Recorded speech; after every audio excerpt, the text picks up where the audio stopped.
Hello, good morning. You are watching QTV this morning. I am Ibrahim Abalde. We are back again on another edition. This is the Thursday edition of this program.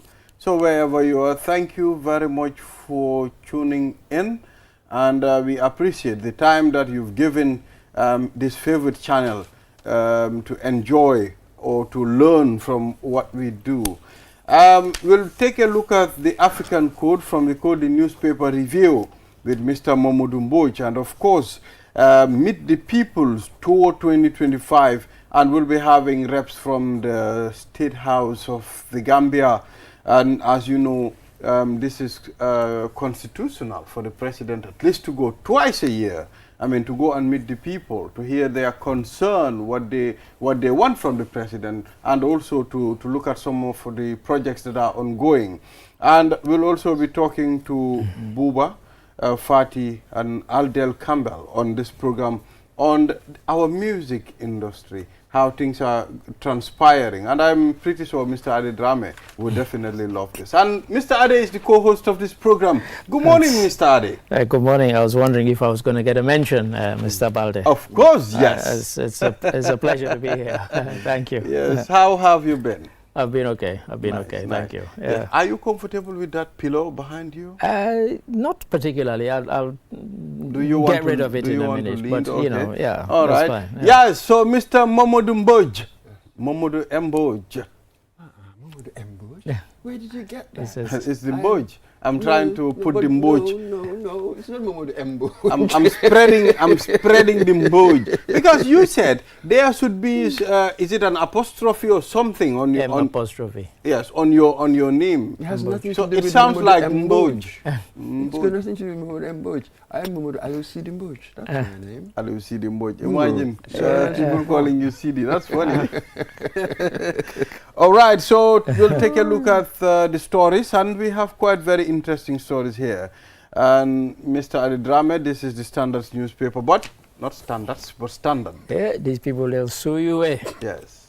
One day. The proverb reads, when the viper is dead, the python cannot take its teeth. The python cannot take its teeth. It's from Cameroon, apparently. Cameroon, yes. And in Cameroon, they have a viper who's refusing to die. Nobody can take his teeth. Paul Biya is refusing to go away.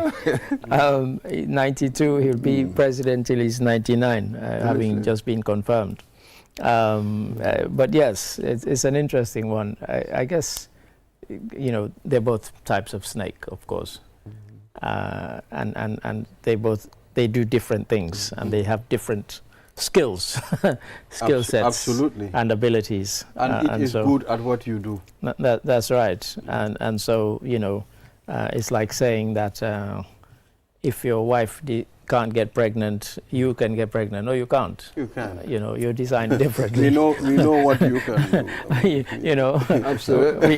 we know what you're built for. We know what you are good for. You know, so the viper has teeth. The python may have the fangs or whatever. And they're different. They do different things. Vipers sort of use venom. Venom, yeah. That's what that's right. And pythons are constrictors. They're constrictors. They swallow. They rough and they think. Swallow, yes. You know, wrap like around. a kind of, you know. That's it. So yeah. the irreplaceability, that's the word that came to me. Yeah, irreplaceability of individuality generally. Well, this is what I mean? Yes. Even in the workplace, I'm not sure whether one admin officer is as good as the other. No, in other words, true, I think this is really what it is. And individuals are irreplaceable. Yes, in many circumstances, because even when you have a job description and somebody leaves or they die or whatever, and their job is advertised, it doesn't mean that because the person has a CV that corresponds with that they can do what the person who's left has done. It doesn't always follow, because that person might bring different personality traits and so on in how they manage and so on. But yes, you fill the post, but the person you didn't really replace the person, you replaced the post. But that's it, you replace the post. Yeah, so yeah. you see it more perhaps in sports. Imagine Well, I was football. actually going to use the Striker, sports. defender, you are all of that. Yeah, that's but right. you see the differences. Well, that's right. Exactly. I mean, the differences. You Yes. see the Yeah. So differences. it's telling you every person you have your role to play. yes. Every individual is very Individual. important. Absolutely. You know, we keep mentioning this on this program. Let's talk about the coalition. Parties that collate, I mean, to come together. There are times that people will mention other parties. These people, they are not relevant. They have a small margin. But remember, the late O.J. Jallow gave a brighter example and said, Well, let's talk about the rope in the well. I mean, that long Yeah, rope. yeah, yeah. You understand? Yeah, There are mentioned times it, that, yeah. you know, you need that short one to be able to access the water. Of So course. each and every person, you have a very significant role to play, no matter what. Absolutely. But look, with me, with this sort of metaphors, these figurative uses of terms, then I will ask, okay, how do I apply it here? Yeah, well, go on. You know what I mean? In the world of politics, the hard practical realities of Yeah, politics, yeah. bigger powers, bigger parties will always assert their authority. Yeah, absolutely. So it depends on That's- how much the smaller ones will accept. Yeah, of course. So how much, what Absolutely would right. that little rope ask for as That's a right. price? That's right. See, Because whatever you ask for must be proportionate This to is your it. size. and you are You know. even but the crucial thing is sometimes when you're a junior partner and you know that the senior partner in the relationship cannot achieve power without you, you can strike a very hard bargain. You say, look, I want this, I want these ministerial posts for my people, otherwise go ahead. You're not going to form a government without us. You know, and people do that. You see it That's all how over the it world. works. That's And really that's how it how it works. works. You know, So, I mean- Choosing your you timing, stand. knowing The what to importance do. of Exactly, that's how it sometimes, works. you know, forming political parties, people might know, okay, and they themselves know single-handedly we cannot win. But probably there will be an opportunity where we will be needed. I mean, in Italy until recently, they'd had over 35, 40 changes of government because it was all coalitions that ruled made up of small parties that came together to form the government. And every time they had an argument and one person broke away from the coalition collapsed. And you had another prime minister and another. And so it's only in recent sort of 10, 15, maybe 20 years that Italy hasn't been that sort of dysfunctional in terms of, you know, government, because sometimes you had a coalition of about 12 or 15 parties forming the government. And that's very, very kind of risky, because if one or two of them break away and say, we're not interested anymore, the whole thing collapses. And then you have to try and form other coalitions, you have to call another election and so on. And look at what's happening in France. Another And place why where Britain, they're skeptical of yeah. coalitions. That's why they've retained the first past the post. That's right. They've only had, what, once or twice Well, in that's their right. history, Yeah, long yeah, history, once yeah. or twice they've had coalitions. Yeah, go ahead. So, and we've had it here as well. Remember the coalition when they won, 2017, when 2016, President Barrow 17. was Yeah, sworn inaugurated. in. Yeah, go ahead. Within a short period, there was a falling out. The coalition broke apart. You see, this is why, yes, everybody's saying coalition granted in opposition. Yeah. Coalitions in power, oh, sometimes they can be so They can be very chaotic. good. They can be so chaotic. Very messy. So, but in our situation, yes, we probably need that. Maybe they will see sooner or later that really to take on the incumbent, they have That's to go what on they as a do. coalition. Well, that's happened the last time. Otherwise, that's it. As happened back in 2016. Yeah. Exactly. So we'll take a look at some of the stories. And Standard newspaper, Barrow to inaugurate Hakalang Road project Saturday. Ami Bensouda starts testimony with demands for procedural, accuracy. Lamin J. Dabo. Procedural accuracy. Lamin J. Dabo selected as NUP flag bearer. Yep. Our guy. Yeah. So Brody says. Dr. Lamin Yes. Dabo. Yeah. Yeah. Brody says Jammeh has no legal basis to claim safe return. Fatou Bensouda urges Brody. African journalists to explore deeper Brody. truth about from Africa. Yeah, Brody. So ex-soldier Abdullah Sanyang said tears as court plays his interview. That's right. It's his interview with from West Coast Radio was Yes. played in court, So Gambia wins Best Africa stand at World Travel Market. which ends today in London. and that's a good one. Yes, yes. Mr. Ade. We do have pictures of it when we come to it. Yeah. But you asked a very important question when I told you about that. And we will delve into that on this program. Yeah, I've got the Voice newspaper, and it says unchecked democracy could result in state collapse. This is according to a political scientist. I'll delve into that one if I have time. Ami Bensouda says Special Select Committee is exceeding its authority. She was quite fiery yesterday. Usually people come before the Select Committee and she started kind of picking holes in them, and this is from the Voice. And court overrules defence's objections in State versus Fati and others case. And then in the bottom left, the Gambia wins Best Stand Design Award at WTM London 2025. Ex-soldier Sanyang's case resumes with presentation of radio footage, because of course, as well as being a radio thing, it was broadcast on the internet. And Open Society raises, they're not happy about the slow pace of security sector reforms. So that's from the Voice. Yes, Mr. Momodou Mbodj. Foroya must be the only paper that missed that Gambia. The Gambia one. Oh, stand. not even in. They might have it inside. They might have it inside. It deserves to be on its front page. It really does. It really does. Really? It's well, their main splash here is Ami Bensouda challenges Assembly over Assembly Committee over statement on Jammeh Assets Inquiry. Sure. And apparently, she said that they've characterized her statement. They've put it more as a summary of her view rather than her own words. They wanted her to adopt a statement she described as a summary. That's right, because she had so done her that's own an interesting one. summary. Yes, And in the top right-hand corner, formerly Council Bensouda testifies before National Assembly inquiry. Two stories there. In the middle, 2026 budget projects major rise in defense spending. Yeah, quite. That's a lot of talking points there. And government auditors says, error there, we'll say 24 million was undisclosed in mega bank sale. They've also covered the National Unity Party, Dr. Lamin J. Dabo being the party leader. And the middle government discusses progress and challenges of implementation of PWD's Act, People with Disabilities Act. That's it. And finally, Judiciary of the Gambia participates in the African Chief Justice's International Commercial Arbitration Summit. There you go. So thank you very much, gentlemen. Let's delve. Let's dig into it. So shall we delve into the Bensouda one? Absolutely. Let's go. It was a big one. People were waiting for her to appear, and she started straight away picking holes and telling them how to do their job, basically. And what was interesting was that she said they were overreaching and exceeding their authority. And she said that as far as she was aware, having read their terms of reference, there were only certain assets that they were meant to look into, the sale and disposal of only. But to the casual viewer, you would ask the question, why only certain assets? Why not all? And of course, they were delving into all. And she was saying that, you're kind of overreaching yourselves by doing that. And so she was quite combative.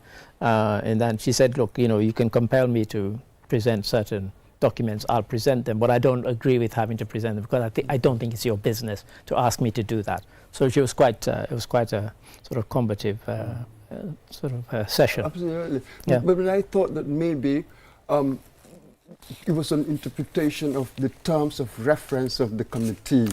Maybe she was... It started from that. And as she said, she said, okay, yes, your power is limited to your terms of reference in relation to an inquiry into a specific matter. Nevertheless, if you make the order, I will comply with it, but that doesn't mean I agree, she told them.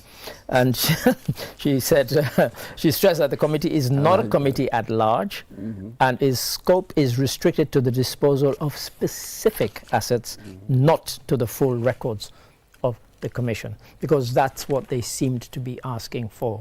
Because if you look at the terms of reference, it says the sale and disposal of the assets, sale and disposal, not into how the Jammeh Commission reached a decision on what to do. But you know, and as far as select committee members are concerned, now that you're here, let's find out, rather than having to constitute another committee to look into that, because it seems it's related. And in these circumstances, isn't it, the first line of defense tends to be to challenge the legitimacy quite. of this one or that. That's right. And then you see what you can get away with. Then you move on. So certainly interesting, but we'll see how it pans out. Because you balance it with the spirit of the intent behind why this committee is sitting, and the strict interpretation of its terms of reference. If you abided by that strict interpretation, then yes, she's right. But people are saying, well, in the spirit of this digging that we're doing, let's look into everything. Let's not have to constitute another select committee to look into other aspects of how you reached your decisions and so. Thinking, well, lawyers will always be loyal. Well, this is so loyal. Well, that's what I am sensing. I mean, I think just lawyers. Sometimes they must apply themselves in any situation they are in. Yes. So, Mr. Adu, yes. Take us through. So yes, so the other one, which we said, as Mboj rightly said, should have been front page on every newspaper. Gambia wins Best Stand Design Award at WTM London 2025. It is from the 4th to the 6th of November, which is today. It ends today in London, and I've attended a few times, and we've got images there of the Gambia stand. But you asked a very pertinent question. Absolutely. When I said this to Mr. Balde, he said, yes, but does that mean we're going to get more visitors? More visitors. I mean, winning the stand is one thing. So winning the award is one thing. But marketing the destination for people to come, I mean, it's another thing. Well, that's right. Back in the 90s, when I used to attend, in fact, I always used to get my accreditation as a journalist through the Gambia stand, not the Sierra Leone stand. Funny enough. And Gambia then were making great strides. And I have to say, in those days, Gambia got more tourists than Cape Verde. Now Cape Verde gets 4 or 5 times the number. Last year they got 1.3 million. It's a kind of figure that we can only dream about. And the likes so your question was pertinent. Before that, it's a pertinent question. It is, absolutely. So, but just as we've recognized that these two are two different processes, so therefore, the fact that really we cannot say much about whether it will bring more tourists or not doesn't devalue from the fact that it has won. Well, that's right. See, let's make the distinctions, isn't it? Yeah. So that in itself, what did they do? How did they do it? Who did what? You know what I mean? That in itself is interesting. Then the other process will work on that to get more tourists. I remember one time, and I'm going to kind of praise myself here. I remember when Susan Wafa Ogu was the tourism minister, and I attended one of these. And there was a debate whether she should pay the extra money to be allowed to speak. Because if you pay a certain amount of money, they shut down all their displays, and you are all people can see on this big screen. So I said to them, go ahead and do it. And and they did it, and she got out, she spoke, and for about 2 or 3 minutes after, there was kind of silence. So I then asked the first few questions, and then all of a sudden there was a flood of questions. At the end of the evening, she actually came to me and she said, I'm really glad that you, A, convinced us to do that intervention, and B, that you asked those questions. She said, because even today, lots of people have come to sign contracts with us who want to start doing business with the Gambia. So winning the stand will actually throw a light on the Gambia. People, oh, they won the best stand. Maybe I need to investigate that place. So, it can lead on to other things. It can lead on to other things. As I said, for about maybe 5 or 7 years, I used to go as a Gambian press. We're talking about numbers in tourism, isn't it? Number of tourists. Well, that's it. You've took the other side. The visibility, just the visibility itself, could make me curious about something, and that could even lead me to investing. That's right. That's right. You just never So know. But it's good to be on the front page. To be front page. That's possible. Everybody's talking but there are about categories. you. There are different categories. The prospects. Listen, Prospects. Mr. Mamadou Mbodj, there are other categories that are more important than winning a stand. No, I mean, what is he talking about? The What reason I say about? this, the reason I say this is, if you go to this World Travel Market, it is about the size of about 5 football fields. Some of the people like Qatar, Dubai, Egypt, the amount of money they put into Egypt come under the Africa banner. Yeah. So we've beaten the likes of Egypt, who have spent probably 250,000 just designing their stand, and they didn't win. You know, so it's a big deal. It really is a big deal.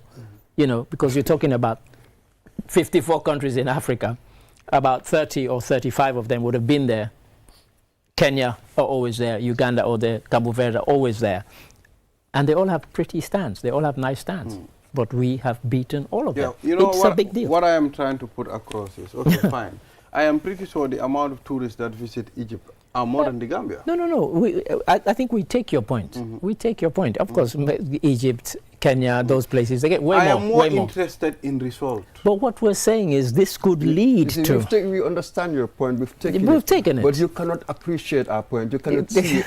That is the problem right now. You cannot see our point. Because winning Nobody is denying that. But don't devalue this because I cannot fulfill something else. Yeah. I was not there to fulfill something else, but to represent to the best of my ability. And we are judged according to criteria of one. I've won on the criteria. And I've beaten all these big guns who's probably spent 10 times more. You removed it out of its context and judging it, isn't it? I am not very into it anyway. No, because you don't know where it might lead to. You don't know where it might lead. You don't know. It's not a small thing, honestly. All right, so on the Standard newspaper, Barrow to inaugurate Hakalang Road project Saturday. Hakalang nak yaga nañ ko liggéey de. Almost depuis Barrow bu mu toogee ñu ngi liggéey Hakalang parewul. Fay jeex na pare na. Finally, we've been working on this road for a long time. Some people are difficult to satisfy. What was the problem? But now we've completed it. What's the issue? But we are asking the question. What's the problem? What was the problem? Mr. Mbodj. You have to call Dr. Ismail Assis. He will tell you the answer. He'll give you the answer. He's the spokesman. He's the Minister of Information. I'm not the Minister of Information. Doctor will always have something to say. He'll always have something to back.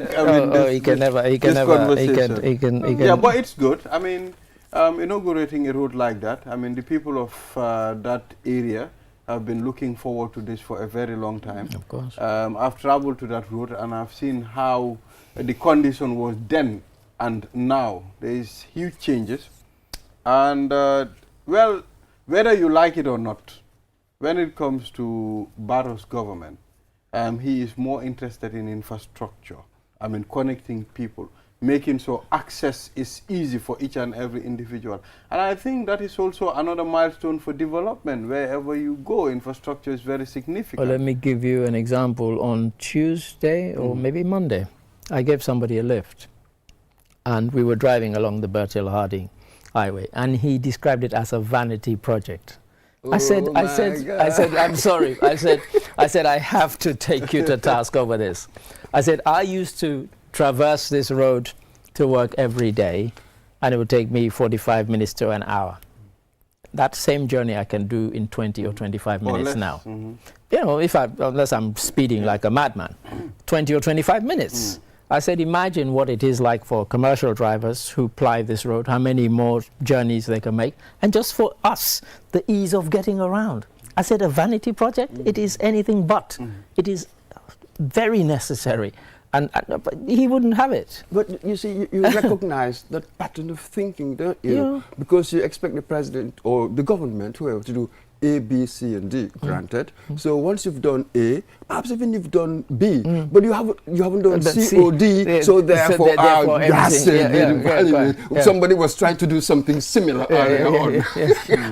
That pattern of thinking, it doesn't work. You know what I mean? So for most people, was Churchill who once said that, really, the greatest argument against democracy, it's really 5 minutes conversation with your average voter. really agree. So you get most of these people with the sort of slightly faulty logic. Yeah, well, that's right. Then whatever you do is never enough. It's never enough. It's never enough. Yeah. You know, you can always do more. I feel sorry for people who go into politics. Why do they do that? Honestly, you know. So ex-soldier Abdoulaye Sanyang said tears as court plays his interview. Yes, I mean, the case has had many twists and turns. The most recent was that he had applied for bail and to be allowed to go to Switzerland for treatment. That was denied on Tuesday. And then yesterday they played back to him and to the court. His audios. The video. And he looked at it and cried. It's reminding me of Judgment Day. And, you know, the reason he was denied leave to go to Switzerland is because the court ruled that the treatment that he was going for was available in the Gambia. And I'm smiling slightly because we had been following this case from the beginning of it. And I wish we had the footage now. And the first few days, he looked fine when he was walking quite sprightly and smiling into court. And then a few days later, he came with crutches and was saying that he had a condition and he needed. But initially, he walked completely unaided and smiling. And as the case got more difficult, he suddenly, I'm not implying anything, I'm just making an observation. Do we know the condition? I can't recall what it is, but something to do with his legs, that he needed crutches, which well, you see, sometimes, I mean, things you might say and take it lightly might land you into hot water. I mean, even if he's released today, he's wasted most of his time. I mean, he would have used his time to do other things. So you have to think before you leap. There's an argument. There's an argument. Is it okay? Well, this is it. I mean, and that's part of one of the conditions that people are saying. Should this case even have proceeded? Should we just have looked at this as somebody who was bragging, and because they had an audience, and you know, admittedly, some of the things he bragged about, people took seriously and believed that he was saying, but there are other things you had to really doubt whether, you know, he was in certain places when certain decisions were taken, given the rank that he was at. You know, I think, you know, that there's an argument for saying maybe there should have been a kind of psychological evaluation before they proceeded with this case. You have these diseases of the mind, like megalomania or such manias. It doesn't mean you all should. these kinds of manias. You know what I sometimes I do think, okay, this guy, he just needed relevance. He just wanted to be on the spotlight. He just and many people do. Many people do. But they never think that one day it might land them. We don't do it. I mean, when I was bragging that I scored a better goal than Lionel Messi, you know, it wasn't true. But, you know, I don't expect to be taken to court. I mean, importance sometimes. But it can land you into hot water. Let's take a good example of the TRRC revolution. The Kanye guy. You know, when Kanye said he was involved in most of these things, while he was not part of the junta members. I mean, he was just executing some of the orders. At the end of the time, it doesn't lead him anywhere. You know. I think that case is different. It's a problem. It's a bit similar. No, I mean, this guy just gave an interview in which he, you know, the others, they were under effectively cross-examination, really. They were giving evidence and they were being questioned about, you know, difficult things, and they were making revelations and so on. It's slightly different. It's in the nature of truth and reconciliation. No. What I am we will give you the truth. What I was trying, what I'm trying to put. No, there is a reason why I mentioned that. I'm talking about his actions in 1996, 94, 96. Those are the ones that I was talking about, not the TRRC revolution. So why should he just put himself in such kind of situation? He would have backed down. You mean put himself in the situation of coming to the TRRC? You know, people were summoned to the TRRC. No, not the TRRC. Back in the day. Executing people. Yes. Why do people do stuff? That's a more difficult one to you know. Times were different. You know, when I have said on here many times, I used to come to the Gambia, and you know, I'm from Sierra Leone, we're used to talking freely about our government, criticizing them when we need to criticize them, as you should be able to do. And people would kind of pinch me or whisper, say, oh, please, you don't know who's listening or who's watching, you know, and I found that really, really restricting, you know, and quite nonsensical, really. But that was the truth. That was the situation in the Gambia that we found ourselves in. Well, you see, sometimes I think in the Gambia we take things for granted. We all knew what happened during the time of former President Yahya Jammeh here. There are things that you cannot say, you cannot mention. There was a time, even there is a saying, Dode Ham. You cannot say that in public. If you say Dode Ham, they threaten you. But now it's different now. Yeah. I think you came after 94? 94. 95, 96 is when I started coming. When you came here. For the first time. You had been introduced to the Gambia during Jawara's period. Absolutely.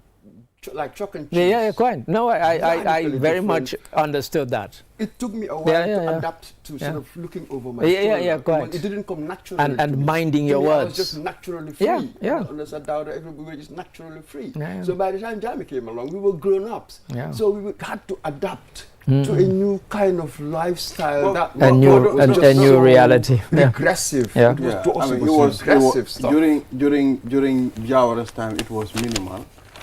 But Jawara's regime too was accused of corruption. Was accused of... Which government in the world has not been accused of corruption? It's not all rosy. It cannot No. Corruption is not the same as being scared to talk in public. Were you scared to do that under Jawara? We're not talking about the same thing. You're mixing apples and pears. Apples and oranges. No, but I'm saying... So what I'm trying to put across is... Now we are free as Gambians to express ourselves. Understand that wind that blew during Jawara's time. Now we are feeling it. I think Gambians shouldn't take that for granted. People can talk about President Adama Barrow. You understand? I mean, I just mentioned on TV. I mean, this road project's been so long, President Barrow. During Jammeh's time, you cannot say this. You cannot say this. So that's we should. But apparently, some people liked that, which is why they want him back. So I think it's important for us to cherish, cherish and respect what we have too. And jealously guard it. You understand? Jealously very guard important. We witnessed Jammeh's time. You know, now we are enjoying that sense of democracy. So let us try to utilize it. You know, Africa, we're still kind of growing up. Because you go to Guinea now, where Mamadi Doumbouya has closed down certain newspapers, closed down a couple of political parties, barred some of his potential opponents, and Dylan Jallow from contesting. So it's still, we find that all the time. Ivory Coast, politicians banned, political parties banned. It is still in Africa. We're still going through those growing pains of, there's not a single one of our countries that has been independent for 100 years. Exactly. Yes. So we're moving in fits and starts. Correct. We one step forward, maybe two back, another one forward, and that sort of thing. In the context of what we're talking about, I like Teju Cole's phrase, the Nigerian writer, let us be productively disagreeable. Yeah, this is it. You know what I mean? This is it. It need not. Quite. We don't all have to believe the same thing. But if you're coming with something, come with something that's constructive and productive. And I think it's a beautiful phrase. So we have one of our followers who sent a message. I mean, that Peter questioned the guy on West Coast Radio, Coffee Time. I mean, are you sure of what you're saying? I hope this will not land you in. Oh, we all remember that. So we all remember that. Continue laughing, blah blah blah. But he said it in a kind of humorous way, and even the guy kind of said, I hope he won't, But he continued. I mean, because as you rightly said, I don't think he ever thought. None of us thought, as we watched it, that it would lead to this. To be honest. So we say, Lamin J. Dabo, Dr. Lamin J. Dabo, welcome to the arena. I mean, he's now the NUP flag bearer. Yep. NUP, it's a political party in the Gambia, not very, very known. Not in America. Not very known. But they used to have a very charismatic and well-landed, leader. Ibrahima, is it? No. Abdullah Jammeh. Yes. My former schoolmate. Well put together, very eloquent, and he knows what he says, whenever he put across what he wants to deliver.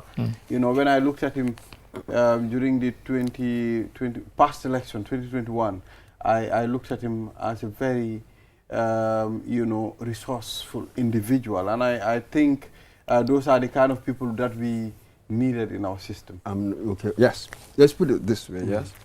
For instance, with Jammeh, the late Jammeh, God bless him, he was my schoolmate, the classic gentleman and a scholar. And the demeanor, the manner, mild-mannered, softly spoken, brilliant, cerebral kind of person. Okay. Let's come to Lamin J. Dabo, brilliant guy, lovely guy, interviewed him a few times. Yeah, quite. All of that, fine. Yeah. Are you a good politician? This is it. That is a completely different question entirely.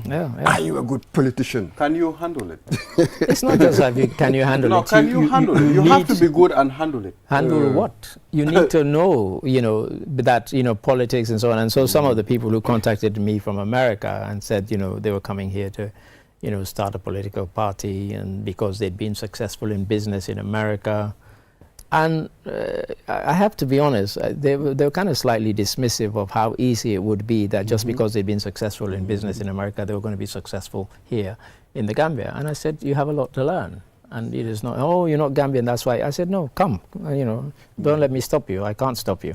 But I'm just saying that don't assume that it's as easy as you seem to think it is. I actually had quite an argument with a cousin of mine who told me that I was disrespecting these people by saying to them that I thought they were being slightly misguided to think that they can just come and insert themselves and everybody would vote for them, but let them That's come. It. And you see it in the field of politics as well. Yeah. I remember in Sierra Leone, FBC, Professor Ramadan Doumbouya. He was one time vice president. He taught us politics. Then sometimes you ask him a question and he will answer, he will tell you, do you want me to answer as man, as a political animal? We all are in that sense.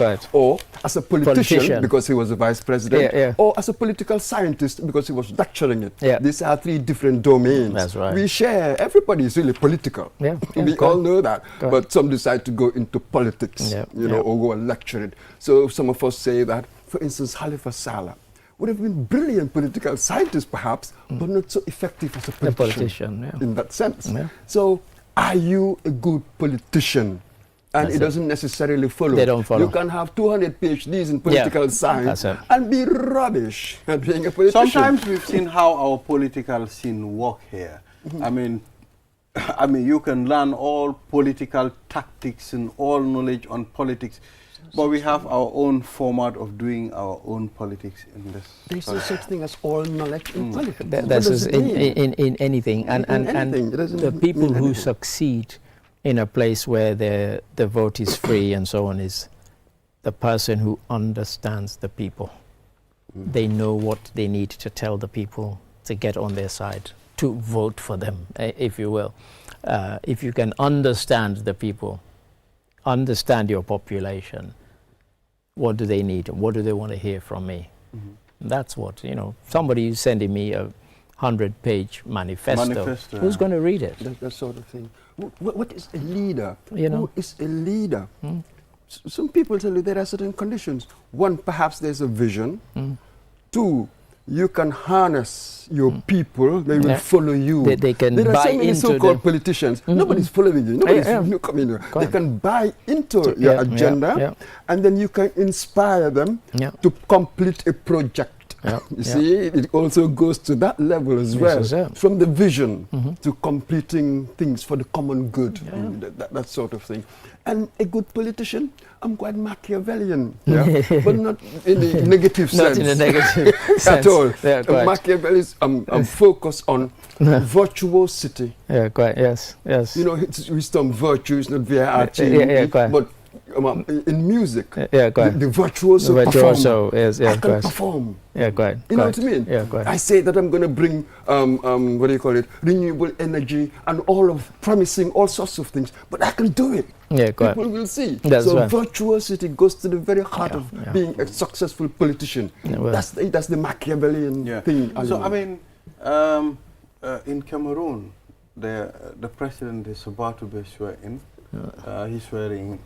And according to reports I read this morning, the main opposition leader also, they are swearing him at a corner in an unknown location. So it's going to be two leaders in one country. Look, much as I respect... The same thing, wasn't it? She was sworn in at the barracks. At the barracks. Samia. Although no opposition leader went and had their own swearing in. But, you know, Chiroma Bakari, for all that I respect him, I think he's been slightly reckless during this Cameroon election. For example, I mentioned it here, you know, the day after the election, he announced that he had won when everybody knew they hadn't finished counting even 1% of the vote. That was just irresponsible. And the recipe for chaos. And exactly in that announcement, and we have the tape if anybody doesn't want to believe what I'm saying, he then went on to tell his supporters that even if the Constitutional Court says we did not win, we will not respect that. The day after the election, you said that. And he then, of course, issued a call for his supporters to get out onto the streets and protest. And they've done so, and about 300 people have been killed. You know, kind of, yes, the blood is on the hands of Paul Biya and the security sector, but he should not have told people to come out in that way when they knew what the reaction would be from the security services. So it's been, and as for him being sworn in, well, you know, there's no, and he's got his own version of the votes, which he's been showing people, saying we went to all the polling stations and our votes do not agree. And in fact, he said that he won a landslide. What we know about a landslide was that in the diaspora vote, he did win a landslide. That one, even the Electoral Commission, when they gave their results, showed that normal for opposition diasporas. Yeah, they tend to, you know, they tend to landslide. They're more critical, aren't they? Than the ones who are in the country. So Donald Trump is also threatening Nigeria. I mean, he will send them a bomb. No, he will go with all guns blazing. If they are not careful, because like they are really suppressing the Christian killing population. them. He said they're killing them. But every expert, everybody, Nigerians, Christians and Muslims, everybody's been coming out saying no. Saying, Mr. President, you're talking nonsense. These people are killing everybody, Muslims or Christians. They're killing everybody. I think if you know the history, you've gone through it thoroughly, you will understand it's not only Christians. But this tells you, Adi, we are living in post-truth. Do you think President Trump cares about what the truth is? Well, look at South Africa's what he did, what he was saying there. I was about to say, you know, white people are being killed. He showed a picture that he claimed was of a graveyard of white people who'd been killed, and it was a completely fake picture. It wasn't anything to do with that. But he didn't care. And you know, the day after, people were saying, "Oh, he really showed the president of South Africa." I said, "No, he showed himself up to be stupid and ill-informed. That's all he showed." But he doesn't care. And he's doing it again. And Mamdani is giving him a headache. Mamdani is giving Donald Trump a headache in New York, and he won almost 80-something% of the votes. It was quite remarkable, you know, particularly when Trump came out so strongly in support of Cuomo for Mamdani to win. Of course, the big thing is, you know, first Muslim mayor of New York City, and call himself a socialist. A socialist. In America, that's usually a vote loser. That's usually a vote loser. This is quite radical, isn't it? It's a revolutionary, as it were. Well, I sense the vibes of Barack Obama in him, the way he carries himself. And even in the way that he's come through to kind of take, you know, when people were telling him wait till later, they said the same for Barack Obama. But he thought, no, now is the time for me to strike. Absolutely. And Mamdani is exactly the same. I should make my move now. I shouldn't wait until, you know, much later. And extraordinary, isn't it? Fantastic. It's a Muslim, calls himself democratic socialist. And this was like New York. In New York. New York saying to Trump, giving him the two fingers. Essentially. But again, I once heard somebody who went to America and he had the papers and naturalized and stuff. But he said he was an American, he was a New Yorker. You get the sense that New York is slightly different from the rest of a place apart, definitely. Place apart, isn't it? Absolutely. Really? Yeah. So it's quite a stunning victory. Yeah, so we are wrapping up the newspapers. Any other quick ones we can find? PPA wants charges against Gala protesters dropped and decries delayed trial. Only in Gambia do we love this word, decries. I've never used it in common speech. Just say they're criticizing and there's an interesting one, IMTC, the Islamic Military Counter-Terrorism Coalition. We've exhausted the time, Mr. Ibrahim. That's all right. Yes, so thank you very much, Mr. Momodu Mboj. We'll allow you to go take your cup of coffee. Yeah, I haven't had one yet. Yeah. Appreciate it, yeah. Viewers, at this point, we will take a short break. After the break, the program continues. We'll be back. Opticalia, Gambia's leader in optical care with 5 locations offering the best in visual health.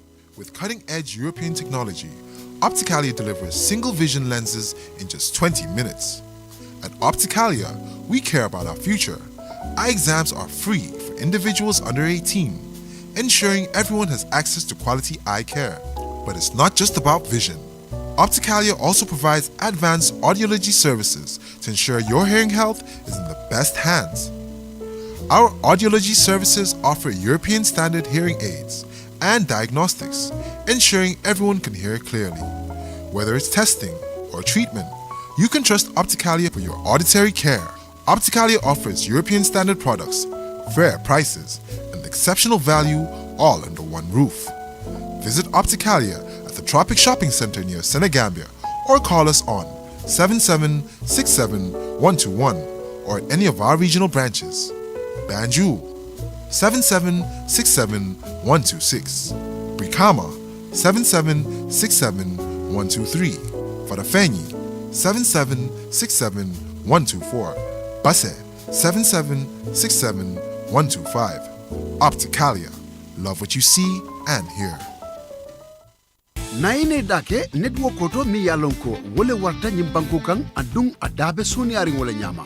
Imuna fang telefono la mi yalonko abe seniaring adung internet wobe tariaring. Nyindung kiusel dorna sinyin nati aleno. Ibori yela kiusel line ota. Customer care mi suti atima. Bi. Kiusel network ko mi warta network ko beti adung adabe soniaring. Kiusel sunu boss. Ndolenga silo walang dulia bulan noma.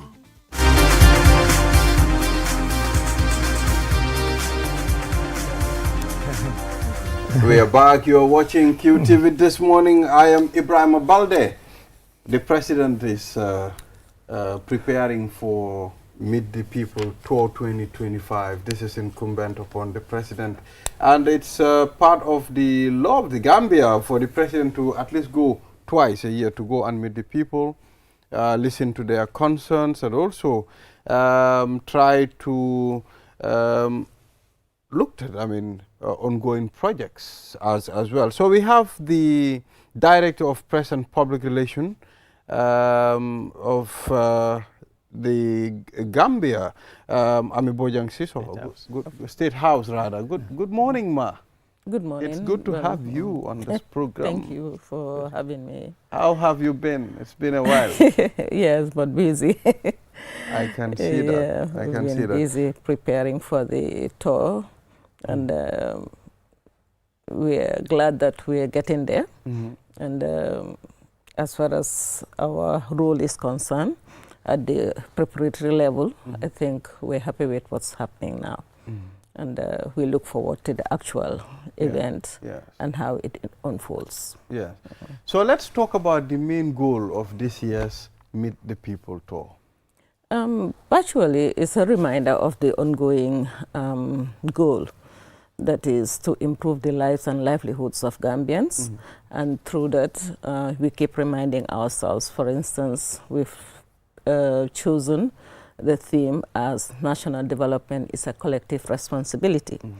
All that is to continue reminding ourselves as Gambians that we have a role to play, no matter where we are, who we are. Every little contribution we do is contributing to the collective. And that is the collective goal of making the Gambia a better place for people to live and have a better livelihood. So basically that's what it is all about. And to do that, as you said, the president has a mandate to do that by going also consulting, listening to the people. What are their concerns? What are the issues they want to be addressed? And these are things that really we'll continue to hear every day, but also this is going to be a unique opportunity where the president will be there sitting and listening to the people, but also responding to them with regards to their concerns. And that means not only responding by saying, okay, I've heard you, but what is my government doing about it? What is my government planning? Is it that they've done something about it? How far has it gone with that? Apart from what has been done, are we doing something? Or are we going to do something? So the 3 stages of the response of government to the concerns of the people would also be expressed during this process. I just want to understand what is the itinerary of this Meet the People? Let's start with the beginning and end date. Yes. As usual, it's all about visits to development project sites, but also having meetings where we have the communities gathering at district levels to discuss. Those are the main official itinerary. But as you know, people in the communities always take advantage when the president is around. He spends the night somewhere. The morning he cannot just rush out. Elders in the communities, other people will use that opportunity to say, okay, let's meet and consult on issues that specifically relate to us. So those things are going to be there. But we're expecting that according to the schedule, the president is going to have minimum 21 meetings. Okay. These 21 meetings are going to be joint meetings regarding the districts. Like, for example, you will have Lower Nyomi and Upper Nyomi and Jokadu having a joint meeting. Lower Badibu and Central Badibu having one. Then you have Upper Badibu and also Sabah Sanjal having another one. So you realize that with that, the locations changes in some places because you're trying to reach different communities at different times. But there are ones that are really static, like Farafenye. You cannot take a meeting away from Farafenye. But this time, for example, you will see that Lower Nyomi and Upper Nyomi Jokadu decided to go to Makabalamane. They chose those places. So those are things that are going to happen. And also in terms of development projects impacting the lives of people, Gambians in particular, you realize that 31 have been identified. There were more, but then the Department for Strategic Policy and Delivery decided that among the lot, these are the ones, considering the time frame that is available, these are the ones he can visit. Some are completed projects, some are ongoing, some are going to be initiated. So all these things are going to happen during the tour. So you mentioned something which I found quite intriguing there. You say these one particular area, they chose this. So when you're planning the tour, I guess because of the logistics, you reach out to them, and is it that you say to them, where do you think will be the best place for this? Or is it that you say, this is where the president will be going? What happens is that the different regional governors are part of the consultation process. And they also go down to have a consultation at their own level with their chiefs and their village alcalos to see, okay, this year, where is the president? Who we propose that the president goes? And that at times the president will say, okay, I want to also visit this area this time. And they will see if that is the best place, they will decide that, okay, that's a good area, we can go. No, this time, I don't think you can go there because of A, B, and C. They decide that, and that is why it takes a process to finalize the schedule, because there is this consultation always going on as to where the president should be. So this year, I mean, how is this year tour going to differ from the previous tours? The basics will not be different. Maybe the demands of the people may differ. For example, I know this time, nobody in the Salikenya meeting will mention we want a road in Salikenya. Absolutely. So it's like as we progress to areas, their needs change. from priority A to priority B. Sure. So that's going to be maybe the difference. But then I think generally it will be surrounding the main themes actually, because if you look at it, people's needs are around agriculture, around their health, around their education, things like energy, roads. So the basics will be there, but the need from community A to community B may differ. Yeah, sure. For example, those who are in the hinterland, like if you even think of Makabalamane, which is inside of the road, they may say to the president, can you help us have this road? Yeah, sure. Yes. Because it's off the road.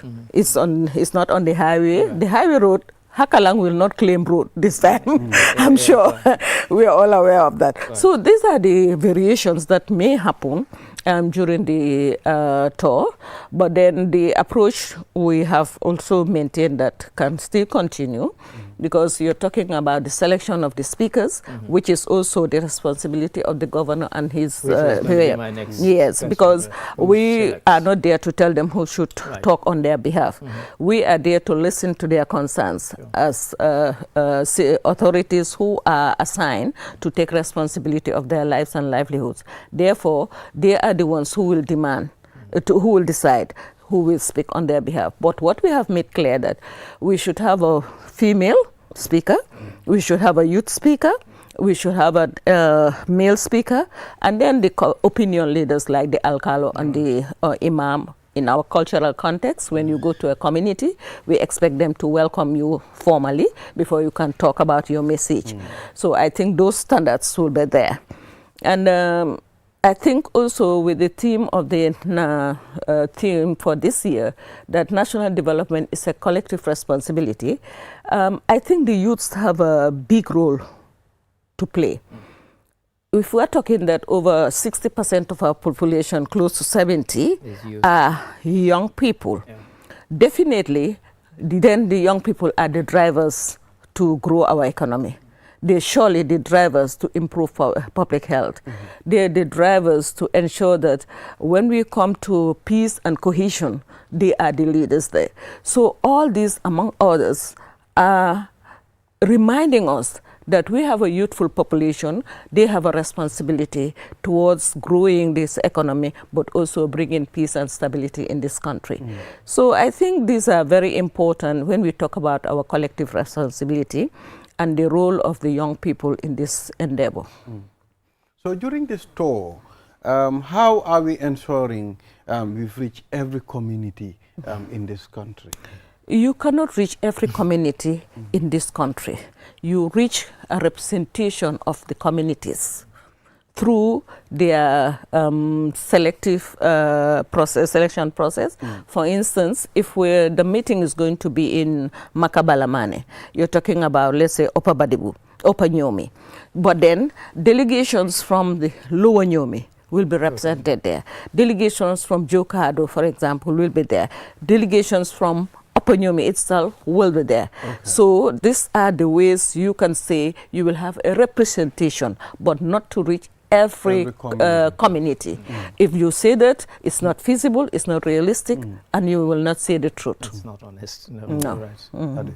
Yeah, I mean, one of the things that just before we came on air, I was actually having a debate with somebody who posted, they'd seen the notice of the tour and was saying that, why don't we scrap this? And I said, I gave some of the reasons you gave, that it is an opportunity for people to raise these things directly, because somebody can send a dossier to the president. It's not the same as being on the spot and listening to the people. And I said, I'm from Sierra Leone, we don't have this. There's no such thing. Many countries in Africa actually don't have an opportunity like this, where the president can go around. And of course, he's not going to reach every community. But one of the things that, again, you mentioned about, I guess every district gets touched. So this happens twice a year, at the end and towards the beginning of the year. How do we decide where to visit this time and where to visit the next time? How is that judgment made? That's what I've been trying to explain earlier, that it is the governor and his district people, so his regional team, who will decide those things, but in terms of the meeting communities. But then when it depends, it comes to the development projects, it's the ministries, because the ministries are tasked to do those things. So what they do, they will send in what they have, and it will be vetted against the time and the places that the president can visit during that period.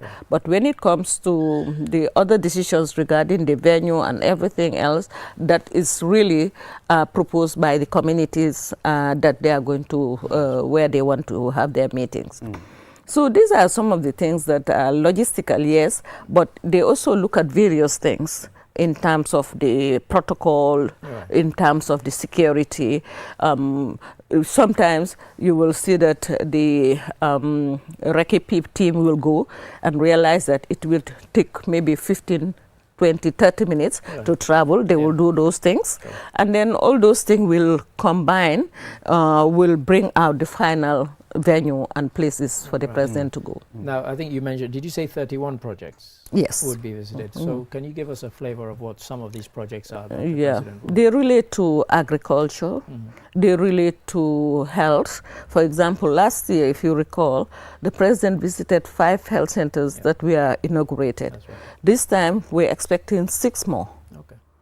So that means every year, communities that have been calling for these things will see a difference in the increase from one location to the other. And as you know, the Ministry of Health have their own strategic plan as to where health posts and health facilities should be. That is going to happen. And then also, you can think of the roads. Hakalang, the reason it is put outside the tour is that it's such a huge achievement. They don't want to downplay it in any way. Bury it is. So that is why you will see that it has been done just 2 days before the tour. So all that is part of the process. You're talking about energy projects. For instance, the president is going to visit one of the places. There is a NAWEC station where they have their facility. He will visit that. For example, also the contributions of non-state actors. For instance, the First Lady's Foundation is constructing a maternity wing at the SL Health facility. The president is going to FAP Foundation. The president is going to visit it. So these are some of the things that you will be feeling, you're getting. You're talking about also skills facilities, the skill centers that are being constructed. All that relates to higher education, skill, talent building, making sure that our young people up country also have facilities where they will have to be trained and have opportunities that they can really build up their livelihoods. So these are things that are really going to happen. One of the reasons I was asking is because you've touched on it there, because I had here, you mentioned about youth and the youth population. Exactly. And we see this whole backway thing, it hasn't abated for the last 30 years. It cannot be easily. Really, it's not a new thing here. But one of the things that you hear people say is that we don't have skill centers for young people to actually acquire skills. You know, we meet people here who tell me that, you know, I'm an electrician or a mechanic, but they just learned their skills by the side of the road. They have no certification to show that they've been properly trained and so on. And so, you know, these are some of the things I guess. Those are very important because if you look at this government, the way it's working on youth, building the capacity of youth, is trying to say that knowledge building is important.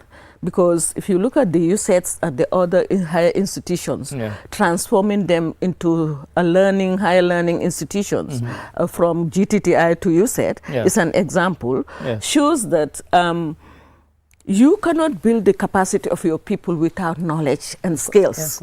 So government has realized that, and it's working not only at that academic level, but it's also looking at skill centers that will have specialized skills developed there. For example, Birkamaba, their center is focusing on agriculture. That's right. Then you have, let's say, Tujereng or somewhere in the Combos, where you will have focusing on fisheries.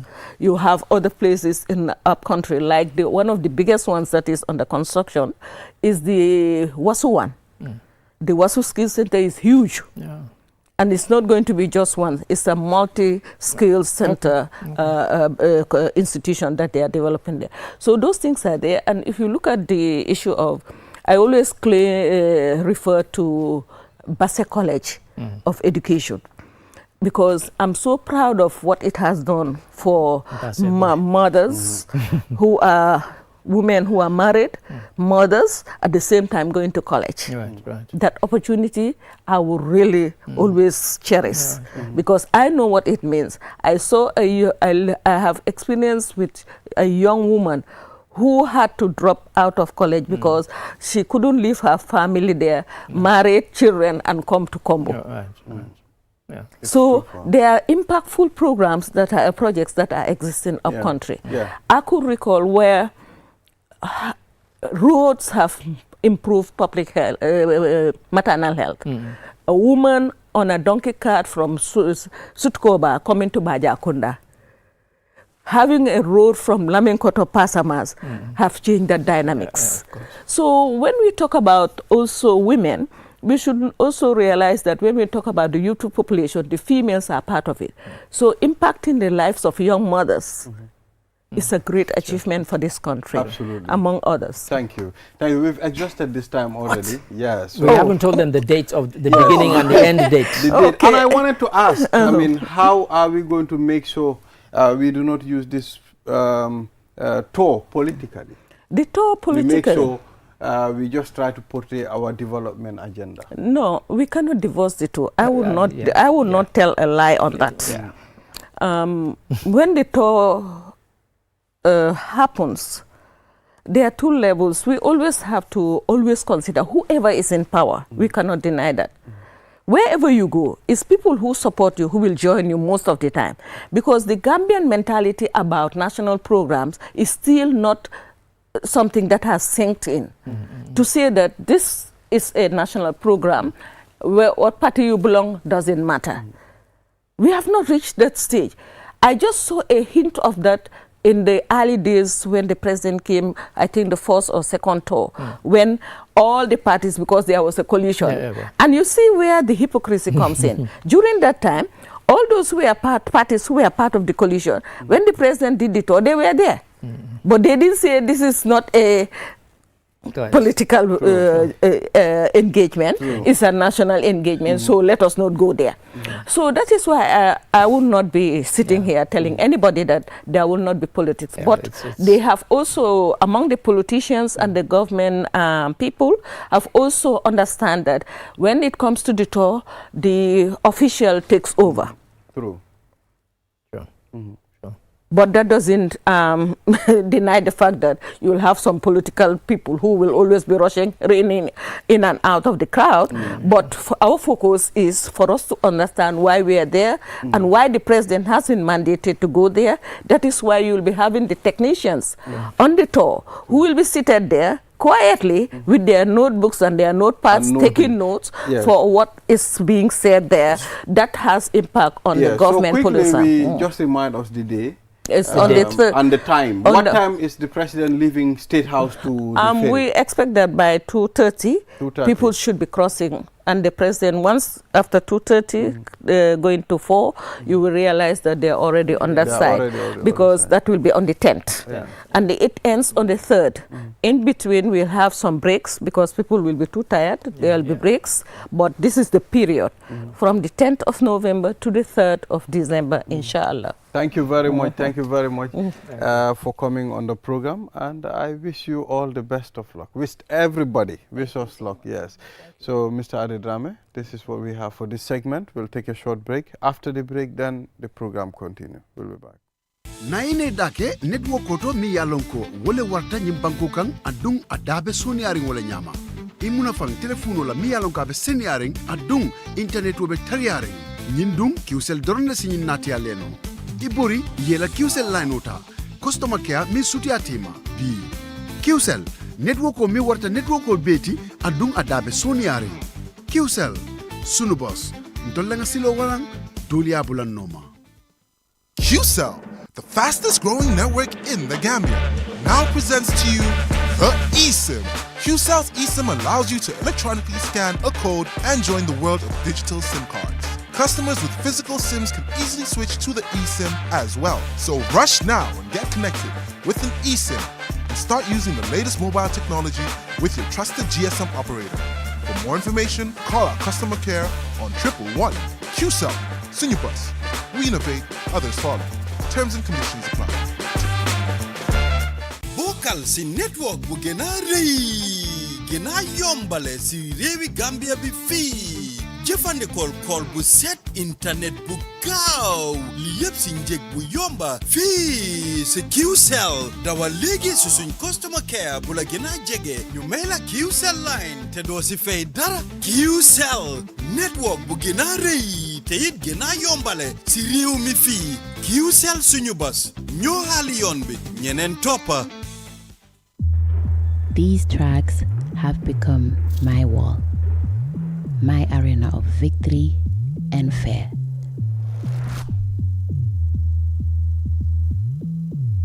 I relentlessly walk, push, strain, and stretched. Moments when every fiber of my being screams, give up. But the fire within me won't let me quit. Despite the burning muscles, in this sport, every moment matters. Every second counts.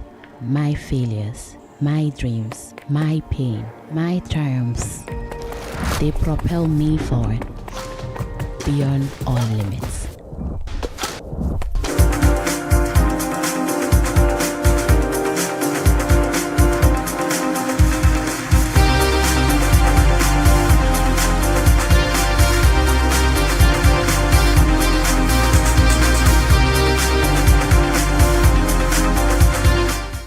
This is QTV This Morning. I am Ibrahim Balde. Thank you very much for joining us. And of course, let's move on to the last segment of this program and musical beef, the positive and the negative. We have Buba Fati of QTV and of course after lunch himself. Aldel Campbell. Aldel Campbell of Gam Vibes QTV, and currently he is a nominee of an award that is supposed to... When is the award again, gentlemen? On the 15th. Welcome to this program. In Dakar. Thank you. Yeah, Thank you. so it's good to have two gentlemen here, two of our colleagues who really understand what the music scene is. And you've been doing a lot of activities with a lot of artists in this country. Buba, we've seen you travel up to Ghana for music business. Okay, you can travel it. You can travel it. You was snitching on me. You travel. Yeah. So, gentlemen, welcome once again. Thank you for having us. So, this is a very important topic. You know, we talk about musical beef. I am not much into music. I don't know a lot about some of this music. Probably fuller music, I can tell you. But you're a DJ. But not R&B, hip-hop or rap music, cypher. I don't know most of those. I used to be a DJ. But you're still a DJ? I am not a DJ anymore. Because you're doing well, Tara, and then you're playing music videos. I'm more of a presenter. And events organizer. More of a presenter. Organizer, exactly, yeah. Yes, event organizer. Now you're a big man. Yes. You leveled up. So let's talk about the positive, the good, and the bad of music beef. Let's start with Buba. Yeah, there, just like what you said, there are two ways in everything that people do, mostly in the industry. I was young when the Black Leo and RFM started in Sierra Leone. Mr. Adi can attest to that. There were positive and negative side stories, because these artists were making money. They were actually making money out of it. But the fans were doing something different. They took it to a different level. Gambia is a very peaceful country. We've never seen that happen. And I don't pray that happen at some point. But I just wanted to start with the negative part of it, and then we can come to the positive part of it at some point. Because when we were young, we used to see a lot of riots within the Black Leo and the RFM people. That is because the Black Leo, their symbol was, they had the black muffler that they use, and the RFM had the red muffler that they use. So if you have the black muffler and then you go to a place where you have people that are RFM that has the red muffler, it's like, it's out of control. Because the beef was that serious. That was between Caldinero and LJ. Yeah. You know, it was really that serious. You get it? It was generating income for them, but the fans were taking it, you know, something different. It was actually going out of and it control. led to deaths. And it led to deaths. Many people lost their life at some point. You know, which is the kind of negative. That exactly. But we're supposed to enjoy music, not to die. Yeah, that's why I wanted to start with that part of it. Yeah. And then go to the other part of it as well. For we, as a small industry, I feel like it's very healthy and it's good because I feel like Gambia is a very peaceful country and people don't do stuff like that. You get it? Just the fans, they just go online, make commotion, make noise, and then that is it at some point. But for us, for the industry right now, because I feel like the rap industry is dead. It's been gone way too long. So Mike coming back, trying to throw shots at other artists, and they're also responding. I feel like it's good for our industry. It's good for content as well, because we don't actually have content in Gambia. People keep doing the same thing. It's just the same thing we do all the time. So for me personally, I think it's something good. I just pray people don't take it the other way around. Because, you know, let's hear not bad. From Dels. Dels, what's your take on both the negative and the positive side of beef? Yeah. When it comes to, I'm just going to focus specifically on Gambia. Yeah. When it comes to Gambia, like I'm emphasizing what Abuba said. We don't really have this violence culture here in Gambia. So the fans need to realize the beefs that artists have here is strictly musical. Lyrical beef. It's not violence beef. So also the artists should also keep it respectable in terms of don't involve mothers and stuff and family members there. Keep it strictly lyrical between your two opponents, whoever you're battling. So don't get to kind of Drake and exactly. Don't get to that level. But it's very where important. You're calling somebody a pedophile and stuff. Exactly. So let's keep it business-wise in the end where we can have clashes. Artists can do things like in Jamaica, in America. You see COVID time when they were doing versus battles. Those is what we need to have in our industry because, like you said, the hip-hop scene is dead. So I really like how artists like Mike Jada, Attack, all of them are trying to liven it up. So I'm going to say to all of them, make sure to keep it up, but keep it respectable at the end of the day, and let's make business and money out of it. That's the most important thing. Because I mean, beefs can generate interest in a particular genre. And but keep it lyrical. And it's not new. You go back to the times of Calypso when Calypsonians were kind of dissing each other in song. And then in reggae music throughout the 60s, people came out with records answered, back and forth, and you got that. And of course, as you mentioned, dancehall culture, that's what it was all about, on the mic. The one with the lyrically sharpest tongue would cut the other and leave you in tatters. In pieces, but musically and lyrically. And it never went to that. And of course, you mentioned the LAJ stuff in Sierra Leone, and of course we know what happened in America. But you guys are right. Gambia is not that. Let's not try and but that's mimic how it something started in other countries as well. I can remember the Vibes Cartel and Movado thing as well. That was also. But Gambia, we're not that's why Vibes Cartel ended up in prison. Yeah, we're not violent people. We don't have that. It depends. I don't think that's ever going to happen. It's not the culture. I don't mean to cut off, but the reason those people but there should be a contingency plan in case it happens. The reason their beefs happen we need is to because create our own way of muffling such kind of things. You're right. So do you think, what you people are telling me, we should allow this to go on in Gambia to make sure it spices up the rap industry? That's for me personally, it's good. It's good for content because, to be honest, we don't have content in this country. It's just the same thing people keep doing all the time. You don't have content. We don't have in this content. Country. What do you mean? Industry, we don't have content. Our boys are singing. They're singing. They're making money. No, what I mean by the music content, like wherein people will do something different from what other people are doing outside at some point. I think we do the same keep doing the same thing. Stuff, replica of album launching. So it's just the same. That's why we're saying when we say beef, like you have to divide the beef. There's beef in terms of we have a problem, and then there's musical beef. They're two different sides. So we're not encouraging beef as in fights or violence. We're encouraging musical beef, go against each other, shoot music videos, bring in new fans because you have people who don't even know about rap that well. Right. So people like Mike Jada, when they're rapping, it's a genre you actually have to listen to, lyrics, and then also someone like Attack, he's beefing, but if you check it, Attack is more of like Mbala kind of artist. So he's using more of comedy in the beef. He jokes a lot. So if you see like there are different type of beefs even. So you can't even just put it as in one genre. Even the artists themselves, they have hip-hop drillers, they have mbala rappers. Well, let me take you guys to task here. We're talking about we don't have content and so on. A lot of these guys you're mentioning, these guys, they sell out places like Q City. Tens of thousands of people come to watch them. So how come they're doing that if we don't have content? What are people going to listen to? Why are people going and following these people? So let me just come to that. Probably Dels will pick up from that. So I feel like our industry, because we don't even have an industry, because I feel like the music scene is actually very small, and the country is a small country as well. Every artist you have in the Gambia, maybe a fan of every artist is the fan of the next artist at some point. Let's say we've seen ST at the stadium is pulled thousands of people at the stadium. Jizzle has done the same thing. So it's like the same people that keep going for the same event as well, just to show love and support. You get it? So the reason why we say we don't have content is because they keep doing the same thing. They have never done something different, except Jizzle that tried to do it once, but it didn't work, because I feel like the Gambian people are we're still used to the old way of doing stuff.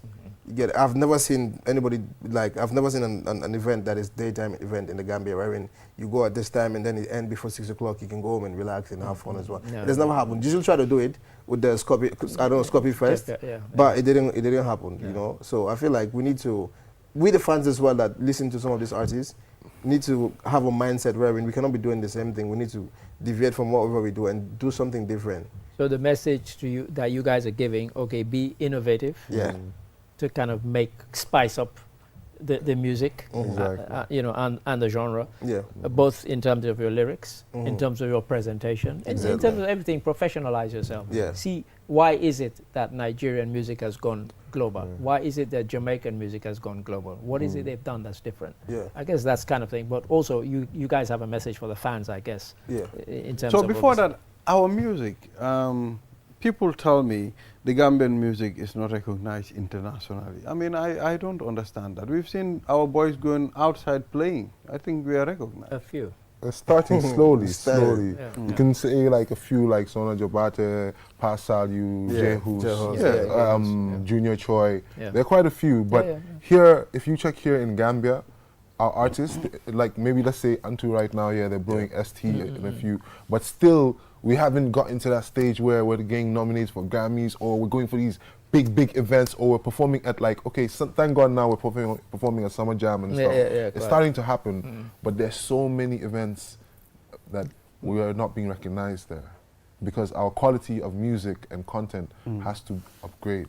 If you compare our music to Senegal and Nigeria and other countries in Africa, we're not blaming the artists, but it has to do with production, sound production, video quality. It has to do with so much stuff. We as artists and video editors have to do research.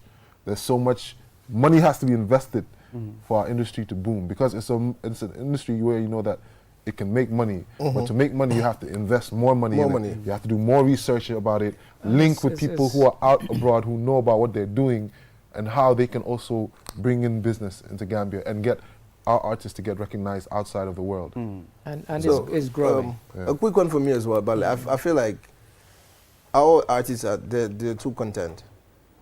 I'm going to be brutally honest. It's something that I've observed literally. I feel like they're too content. They just want to make money in here. They're not even trying to tap into Senegal's market. Look at the lack of ST that we have. We have Antu, we have Jizzle, we have other artists. They just have 1-2 collabos with Senegalese artists, but they don't try to tap into their market. They don't try to do events there. They don't try even to go on stage their own shows there. They're just within the confines of Gambia. Some of these artists, when they travel out of this country, they perform in clubs, nightclubs, less than 1,000 people, less than 500 people in clubs. This guy can attest to the fact that there are artists who they're big in Basse, and they've never been to Congo. Exactly. They're huge in Basse, and they're content with that. They're content with that. So never mind. You see, so I feel like sometimes we need to actually let go of whatever that we think we're capable, we're comfortable in doing, and try to do something different as well. Try to go out. And most of these artists that you see as well, they don't have a proper team, and without a proper team, you don't expect your music to excel or for you to grow in life at some point. So we are about to close this segment. Dels, what are you nominated? I mean, can you take us through quickly? Yeah, the Raya Music Awards in Senegal. So that's going to be November 15th. So basically, I was nominated in the cultural. So basically, that's a big shout out to QTV, of course, and Gam Vibes as well, you know. So to all the fans outside there, and I'm really happy because it shows that people outside of, not only in Gambia, but outside of Africa, following and what we do Europe here, are watching and seeing our little Gambia with the little thing we have. We're doing something big, and it's in the name, by the way. The reason the show is called Gam Vibes. You're not going to hear Senegalese music, Nigerian music, salon music. Yeah, it's just Gambia. Gam vibes. Yeah. True. Gam Vibes. Yeah. Absolutely. Sorry to interrupt. Yeah, so congrats. I mean, I wish you all the best of luck. Thank you so much. Buba, thank you for coming. Thank you. Mr. Adedrame. Pleasure. Exhausted this time. And that's it for this week. And that's it for this week. We'll be back here. Saturday is Gemma Weltare at Alliance Francaise. Get ready, 4 p.m. We'll be there. We'll be there. Yes. So until then, bye.